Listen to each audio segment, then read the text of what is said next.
আমরা ইতিমধ্যেই বিদেশের সাথে আমাদের অনেক গভীর সম্পর্ক তৈরি হচ্ছে, এক্সচেঞ্জ হচ্ছে।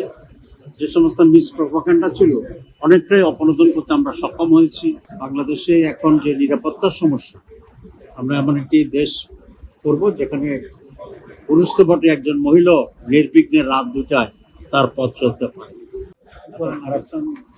জিরো টলারেন্স সাবমিট আমরা বলেছি যে এখানে ফরেন ইনভেস্টমেন্টের ব্যাপারে একটা কনজেনিয়াল অ্যাটমসফিয়ার এখানে তৈরি করা হবে। এখানে নারীদের অধিকারকে এনশিওর করা হবে। একটা world standard vocational education system আমরা চালু করব। আমরা ডিস্ট্রিক্ট লেভেলে অয়েল ইকুইপড এবং এক্সপার্টিস দিয়ে বড় ধরনের হসপিটাল তৈরি হবে, যাতে করে ডিস্ট্রিক্ট লেভেলেই জনগণ সেবা পায়, ক্যাপিটালে ঢাকা এসে তাদের চিকিৎসার জন্য এখানে ভিড় করতে না হয়। আমরা হেলথের জিডিপি এখন যেটা আছে বাজেটের 3 to 4%, এটাকে আমরা 6 to 8% উন্নীত করব। আমরা এডুকেশন বাজেট বাড়াবো এবং সেলফ রিলায়েন্ট এসএমই যেটা বলা হয়, স্মল এবং মিডল এন্টারপ্রেনারশিপ তৈরি করার জন্য আমরা চেষ্টা করব।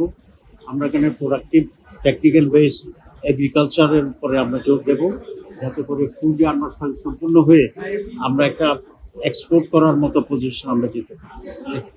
এরপরে বাংলাদেশে এখন যে নিরাপত্তার সমস্যা, আমরা এমন একটি দেশ করব যেখানে পুরুষ তো বটে, একজন মহিলা নির্বিঘ্নে রাত 2টায় তার পথ চলতে পারে। তো এই সব কিছু মিলে আমরা মনে করি 56 বছরে বাংলাদেশের যে ডেডলক ছিল এটা উত্তরণ ঘটিয়ে আমাদের 5 আগস্টের যে বিপ্লব সাধিত হচ্ছে সেটার আকাঙ্ক্ষা এক্সপ্রেশনকে আমরা ধারণ করে আমরা একটা নিউ বাংলাদেশ দেখতে পাবো ইনশাল্লাহ, যেখানে আমাদের সার্বভৌমত্বর ব্যাপারে, স্বাধীনতার ব্যাপারে আমরা দৃঢ় থাকবো এবং সকল দেশের সাথে with equal respect and privilege আমরা সুসম্পর্ক বজায় রাখার জন্য আমরা চেষ্টা করব।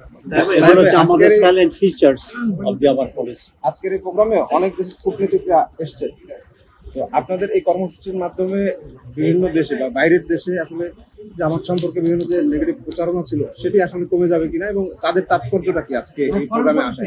আসলে জামাত ইসলামী সম্পর্কে অনেক মিসপ্রপাগান্ডা দেশ এবং বিদেশে ছিল। আমরা ইতিমধ্যেই বিদেশের সাথে আমাদের অনেক গভীর সম্পর্ক তৈরি হচ্ছে, এক্সচেঞ্জ হচ্ছে। যে সমস্ত মিসপ্রপাগান্ডা ছিল অনেকটাই অপনোদন করতে আমরা সক্ষম হয়েছি এবং সেটার প্রমাণ হচ্ছে আজকে আমেরিকা থেকে শুরু করে, রাশিয়া থেকে শুরু করে, মুসলিম দেশ চায়না থেকে শুরু করে অন্যান্য মুসলিম দেশ, প্রায় সকল দেশের কূটনীতিকেরা আজকের এই মিটিংয়ে আসছে।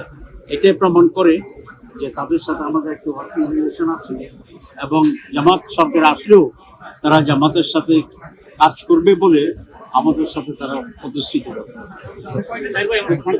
আপনি বলছিলেন যে বিভিন্ন খাতগুলোতে বাজেট বাড়ানো হবে, স্বাস্থ্য খাতে বর্তমান 4% হবে, সেটা বের করে 6%। 6 থেকে 8%। এই টাকাটা কোথা থেকে আসবে সেটা আসলে যদি একটু নির্দিষ্ট না, আসলে আমাদের যে বাজেট আছে সেই বাজেট থেকেই হবে, প্রপোর্শনটা আমরা কোনো পাবো।